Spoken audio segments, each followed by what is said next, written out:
بسم الله الرحمن الرحيم ومن يقنط منكن لله ورسوله وتعمل صالحا نؤتها أجرها مرتين وأعتدنا لها رزقا كريما. يا نساء النبي لستن كأحد من النساء إن اتقيتن فلا تخضعن بالقول فيطمع الذي في قلبه مرض وقلن قولا معروفا وقرن في بيوتكن ولا تبرجن تبرج الجاهلية الأولى وأقمنا الصلاة وآتينا الزكاة وأطعنا الله ورسوله إنما يريد الله ليذهب عنكم الرجس أهل البيت ويطهركم تطهيرا. واذكرن ما يتلى في بيوتكن من آيات الله والحكمة إن الله كان لطيفا خبيرا. إن المسلمين والمسلمات والمؤمنين والمؤمنات والقانتين والقانتات والصادقين والصادقات والصابرين والصابرات والخاشعين والخاشعات والمتصدقين والمتصدقات والصائمين والصائمات والحافظين فروجهم والحافظات والذاكرين الله كثيرا والذاكرات أعد الله لهم مغفرة وأجرا عظيما. وما كان لمؤمن ولا مؤمنة إذا قضى الله ورسوله أمرا أن يكون لهم الخيرة من أمرهم ومن يعص الله ورسوله فقد ضل ضلالا مبينا. وإذ تقول للذي أنعم الله عليه وأنعمت عليه أمسك عليك زوجك واتق الله وتخفي في نفسك ما الله مبديه وتخشى الناس والله أحق أن تخشاه. فلما قضى زيد منها وطرا زوجناكها لكي لا يكون على المؤمنين حرج في أزواج أدعيائهم إذا قضوا منهن وطرا وكان أمر الله مفعولا. ما كان على النبي من حرج فيما فرض الله له سنة الله في الذين خلوا من قبل وكان أمر الله قدرا مقدورا. الذين يبلغون رسالات الله ويخشونه ولا يخشون أحدا إلا الله وكفى بالله حسيبا. ما كان محمد أبا أحد من رجالكم ولكن رسول الله وخاتم النبيين وكان الله بكل شيء عليما. يا أيها الذين آمنوا اذكروا الله ذكرا كثيرا وسبحوه بكرة وأصيلا. هو الذي يصلي عليكم وملائكته ليخرجكم من الظلمات إلى النور وكان بالمؤمنين رحيما. تحيتهم يوم يلقونه سلام وأعد لهم أجرا كريما. يا أيها النبي إنا أرسلناك شاهدا ومبشرا ونذيرا وداعيا إلى الله بإذنه وسراجا منيرا. وبشر المؤمنين بأن لهم من الله فضلا كبيرا. ولا تطع الكافرين والمنافقين ودع أذاهم وتوكل على الله وكفى بالله وكيلا. يا أيها الذين آمنوا إذا نكحتم المؤمنات ثم طلقتموهن من قبل أن تمسوهن فما لكم عليهن من عدة تعتدونها فمتعوهن وسرحوهن سراحا جميلا. يا أيها النبي إنا أحللنا لك أزواجك اللاتي آتيت أجورهن وما ملكت يمينك مما أفاء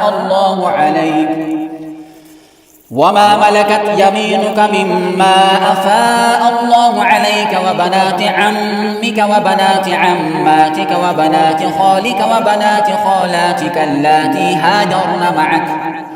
وامرأة مؤمنة إن وهبت نفسها لنبي إن أراد النبي أن يستنكحها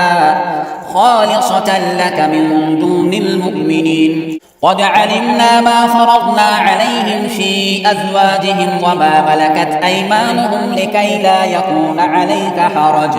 وكان الله غفورا رحيما. ترجي من تشاء منهن وتؤوي إليك من تشاء ومن ابتغيت ممن عزلت فلا جناح عليك. ذلك أدنى أن تقر أعينهن ولا يحزن ويرضين بما آتيتهن كلهن والله يعلم ما في قلوبكم وكان الله عليما حليما. لا يحل لك النساء من بعد ولا أن تبدل بهن من أزواج ولو أعجبك حسنهن إلا ما ملكت يمينك وكان الله على كل شيء رقيبا. يا أيها الذين آمنوا لا تدخلوا بيوت النبي إلا أن يؤذن لكم إلى طعام غير ناظرين إناه ولكن إذا دعيتم فادخلوا فإذا طعمتم فانتشروا ولا مستأنسين لحديث إن ذلكم كان يؤذي النبي فيستحيي منكم والله لا يستحيي من الحق. وإذا سألتموهن متاعا فاسألوهن من وراء حجاب ذلكم أطهر لقلوبكم وقلوبهن. وما كان لكم أن تؤذوا رسول الله ولا أن تنكحوا أزواجه من بعده أبدا إن ذلكم كان عند الله عظيما. إن تبدوا شيئا أو تخفوه فإن الله كان بكل شيء عليما. لا جناح عليهن في آبائهن ولا أبنائهن ولا إخوانهن ولا أبناء إخوانهن ولا أبناء أخواتهن ولا نسائهن ولا ما ملكت أيمانهن واتقين الله إن الله كان على كل شيء شهيدا. إن الله وملائكته يصلون على النبي يا أيها الذين آمنوا صلوا عليه وسلموا تسليما. إن الذين يؤذون الله ورسوله لعنهم الله في الدنيا والآخرة وأعد لهم عذابا مهينا. والذين يؤذون المؤمنين والمؤمنات بغير ما اكتسبوا فقد احتملوا بهتانا وإثما مبينا. يا أيها النبي قل لأزواجك وبناتك ونساء المؤمنين يدنين عليهن من جلابيبهن ذلك أدنى أن يعرفن فلا يؤذين وكان الله غفورا رحيما. لئن لم ينته المنافقون والذين في قلوبهم مرض والمرجفون في المدينة لنغرينك بهم ثم لا يجاورونك فيها إلا قليلا ملعونين أينما ثقفوا أخذوا وقتلوا تقتيلا. سنة الله في الذين خلوا من قبل ولن تجد لسنة الله تبديلا. يسألك الناس عن الساعة قل إنما علمها عند الله وما يدريك لعل الساعة تكون قريبا إن الله لعن الكافرين وأعد لهم سعيرا خالدين فيها أبدا لا يجدون وليا ولا نصيرا يوم تقلب وجوههم في النار يقولون يا ليتنا أطعنا الله وأطعنا الرسولا وقالوا ربنا إنا أطعنا سادتنا وكبراءنا فأضلونا السبيلا ربنا آتهم ضعفين من العذاب والعنهم لعنا كبيرا يا أيها الذين آمنوا لا تكونوا كالذين آذوا موسى فبرأه الله مما قالوا وكان عند الله وجيها يا أيها الذين آمنوا اتقوا الله وقولوا قولا سديدا يصلح لكم أعمالكم ويغفر لكم ذنوبكم ومن يطع الله ورسوله فقد فاز فوزا عظيما إنا عرضنا الأمانة على السماوات والأرض والجبال فأبين أن يحملنها وأشفقن منها وحملها الإنسان إنه كان ظلوما جهولا ليعذب الله المنافقين والمنافقات والمشركين والمشركات ويتوب الله على المؤمنين والمؤمنات وكان الله غفورا رحيما بسم الله الرحمن الرحيم الحمد لله الذي له ما في السماوات وما في الأرض وله الحمد في الآخرة وهو الحكيم الخبير يعلم ما يلج في الأرض وما يخرج منها وما ينزل من السماء وما يعرج فيها وهو الرحيم الغفور وقال الذين كفروا لا تأتينا الساعة قل بلى وربي لتأتينكم عالم الغيب لا يعزب عنه مثقال ذرة في السماوات ولا في الأرض ولا أصغر من ذلك ولا أكبر إلا في كتاب مبين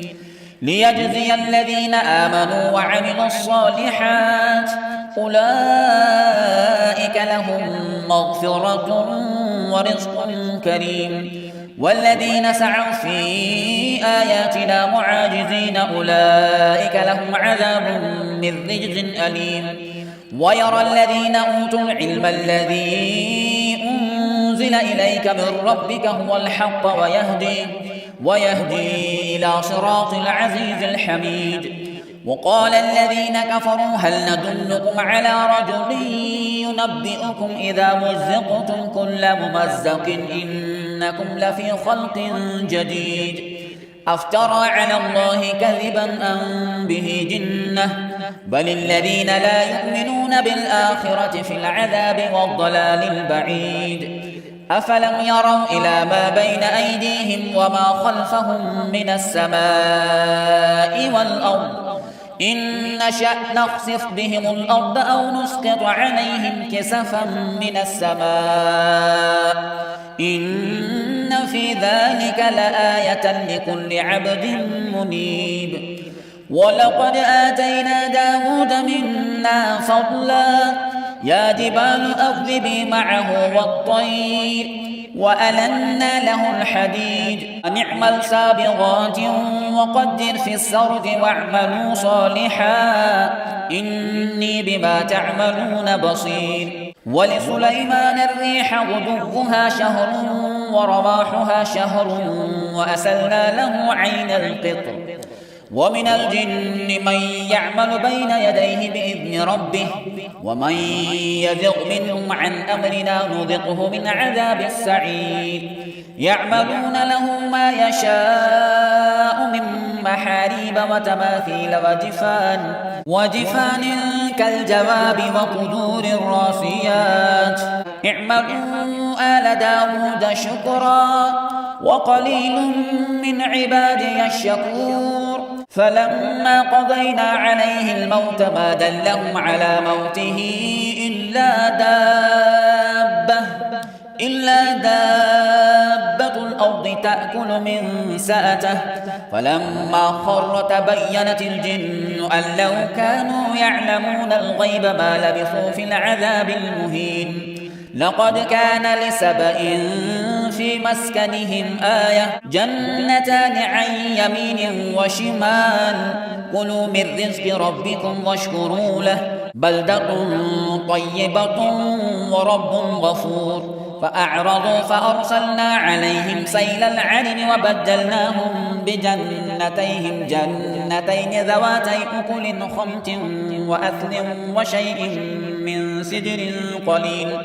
ذلك جزيناهم بما كفروا وهل نجازي إلا الكفور وجعلنا بينهم وبين القرى التي باركنا فيها قرى ظاهرة وقدرنا فيها السير سيروا فيها ليالي وأياما آمنين فقالوا ربنا باعد بين أسفارنا وظلموا أنفسهم فجعلناهم أحاديث ومزقناهم كل ممزق إن في ذلك لآيات لكل صبار شكور ولقد صدق عليهم إبليس ظنه فاتبعوه إلا فريقا من المؤمنين وما كان له عليهم من سلطان إلا لنعلم من يؤمن بالآخرة ممن هو منها في شك وربك على كل شيء حفيظ قل ادعوا الذين زعمتم من دون الله لا يملكون مثقال ذرة في السماوات ولا في الأرض وما لهم فيهما من شرك وما له منهم من ظهير ولا تنفع الشفاعة عنده إلا لمن أذن له حتى إذا فزع عن قلوبهم قالوا ماذا قال ربكم قالوا الحق وهو العلي الكبير قل من يرزقكم من السماوات والأرض قل الله وإنا أو إياكم لعلى هدى أو في ضلال مبين قل لا تسألون عما أجرمنا ولا نسأل عما تعملون قل يجمع بيننا ربنا ثم يفتح بيننا بالحق وهو الفتاح العليم قل أروني الذين ألحقتم به شركاء كلا بل هو الله العزيز الحكيم وما أرسلناك إلا كافة للناس بشيرا ونذيرا ولكن أكثر الناس لا يعلمون ويقولون متى هذا الوعد إن كنتم صادقين قل لكم ميعاد يوم لا تستأخرون عنه ساعة ولا تستقدمون وقال الذين كفروا لن نؤمن بهذا القرآن ولا بالذي بين يديه ولو ترى إذ الظالمون موقوفون عند ربهم يرجع بعضهم إلى بعض القول يقول الذين استضعفوا للذين استكبروا لولا أنتم لكنا مؤمنين قال الذين استكبروا للذين استضعفوا أنحن صددناكم عن الهدى بعد إذ جاءكم بل كنتم مجرمين وقال الذين استضعفوا للذين استكبروا بل مكر الليل والنهار إذ تأمروننا أن نكفر بالله ونجعل له أندادا وأسروا الندامة لما رأوا العذاب وجعلنا الأغلال في أعناق الذين كفروا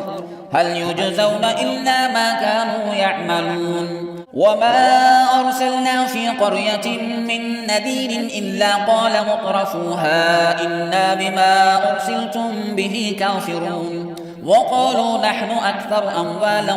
وأولادا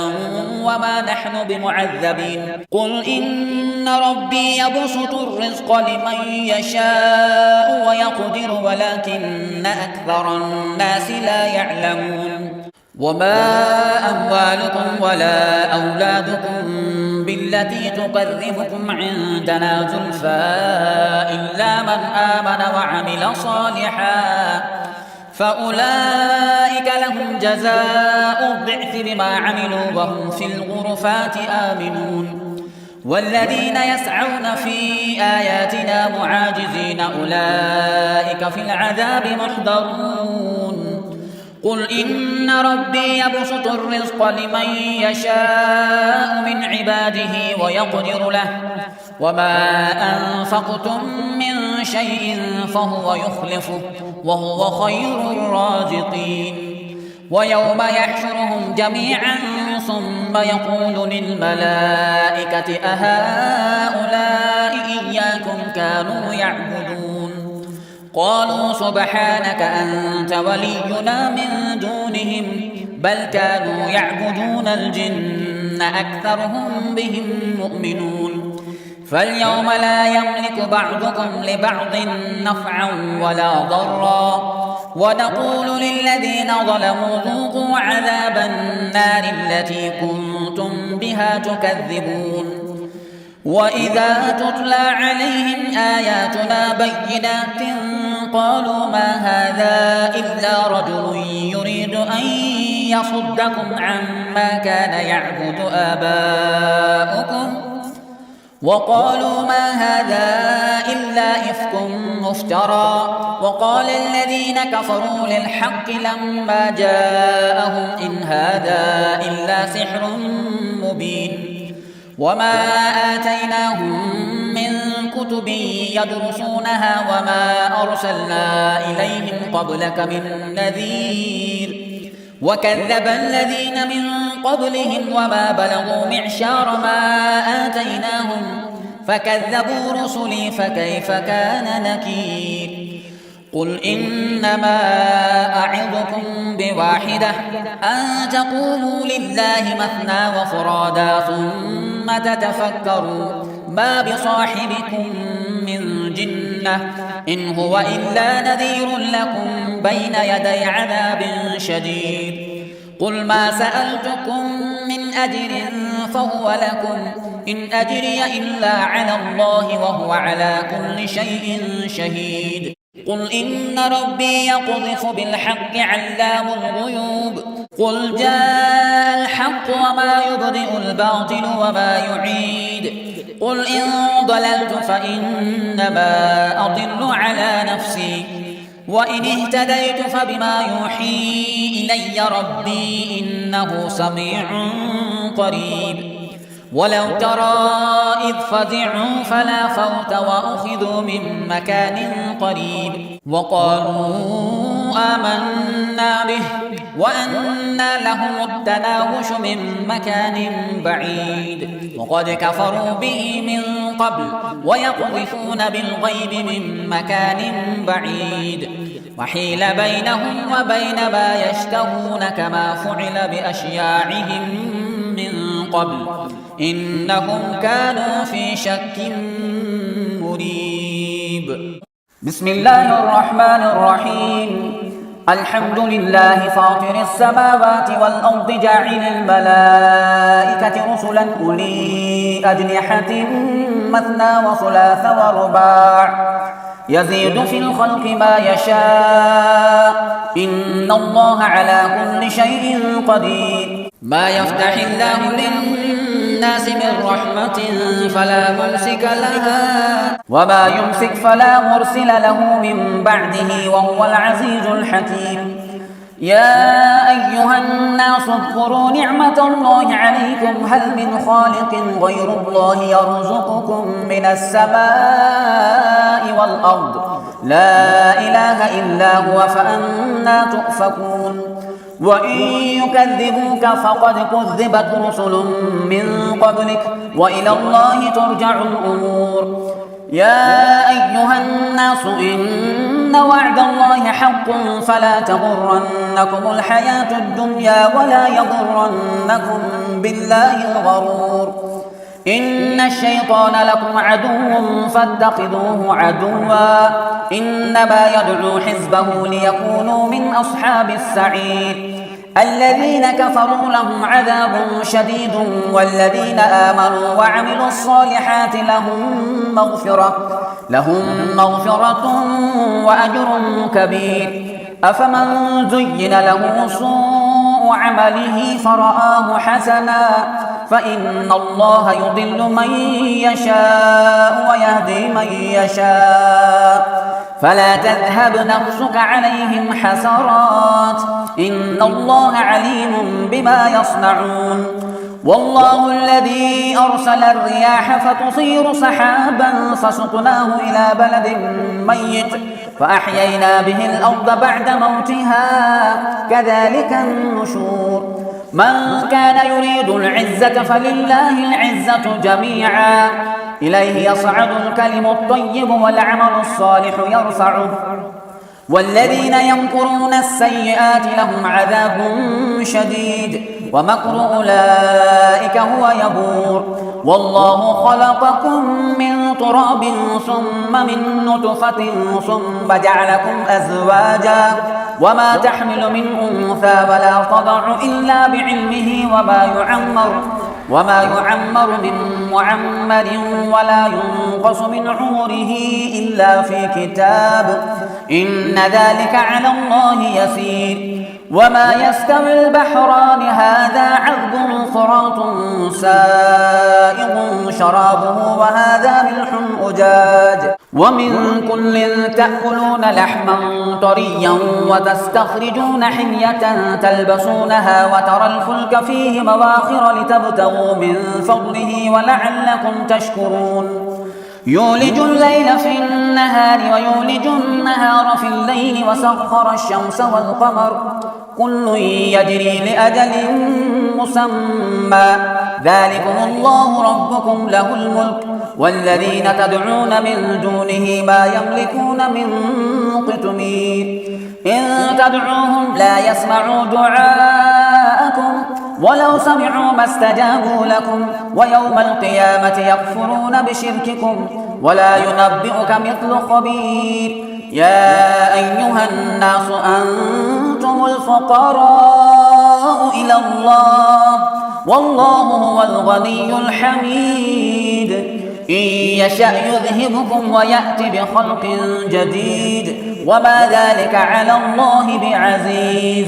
ولا تزر وازرة وزر أخرى وإن تدع مثقلة إلى حملها لا يحمل منه شيء ولو كان ذا قربى إنما تنذر الذين يخشون ربهم بالغيب وأقاموا الصلاة ومن تزكى فإنما يتزكى لنفسه وإلى الله المصير وما يستوي الأعمى والبصير ولا الظلمات ولا النور ولا الظل ولا الحرور وما يستوي الأحياء ولا الأموات إن الله يسمع من يشاء وما أنت بمسمع من في القبور إن أنت إلا نذير إنا أرسلناك بالحق بشيرا ونذيرا وإن من أمة إلا خلا فيها نذير وإن يكذبوك فقد كذب الذين من قبلهم جاءتهم رسلهم بالبينات وبالزبر وبالكتاب المنير ثم أخذت الذين كفروا فكيف كان نكير ألم تر أن الله أنزل من السماء ماء فأخرجنا به ثمرات مختلفا ألوانها ومن الجبال جدد بيض وحمر مختلف ألوانها وغرابيب سود ومن الناس والدواب والأنعام مختلف ألوانه كذلك إنما يخشى الله من عباده العلماء إن الله عزيز غفور إن الذين يتلون كتاب الله وأقاموا الصلاة وأنفقوا مما رزقناهم سرا وعلانية يرجون تجارة لن تبور ليوفيهم أجورهم ويزيدهم من فضله إنه غفور شكور. والذي أوحينا إليك من الكتاب هو الحق مصدقا لما بين يديه إن الله بعباده لخبير بصير. ثم أورثنا الكتاب الذين اصطفينا من عبادنا فمنهم ظالم لنفسه ومنهم مقتصد ومنهم سابق بالخيرات بإذن الله ذلك هو الفضل الكبير. جنات عدن يدخلونها يحلون فيها من أساور من ذهب ولؤلؤا ولباسهم فيها حرير وقالوا الحمد لله الذي أذهب عنا الحزن إن ربنا لغفور شكور. الذي أحلنا دار المقامة من فضله لا يمسنا فيها نصب ولا يمسنا فيها لغوب. والذين كفروا لهم نار جهنم لا يقضى عليهم فيموتوا ولا يخفف عنهم من عذابها كذلك نجزي كل كفور. وهم يصطرخون فيها ربنا أخرجنا نعمل صالحا غير الذي كنا نعمل أولم نعمركم ما يتذكر فيه من تذكر وجاءكم النذير فذوقوا فما للظالمين من نصير. إن الله عالم غيب السماوات والأرض إنه عليم بذات الصدور. هو الذي جعلكم خلائف في الأرض فمن كفر فعليه كفره ولا يزيد الكافرين كفرهم عند ربهم إلا مقتا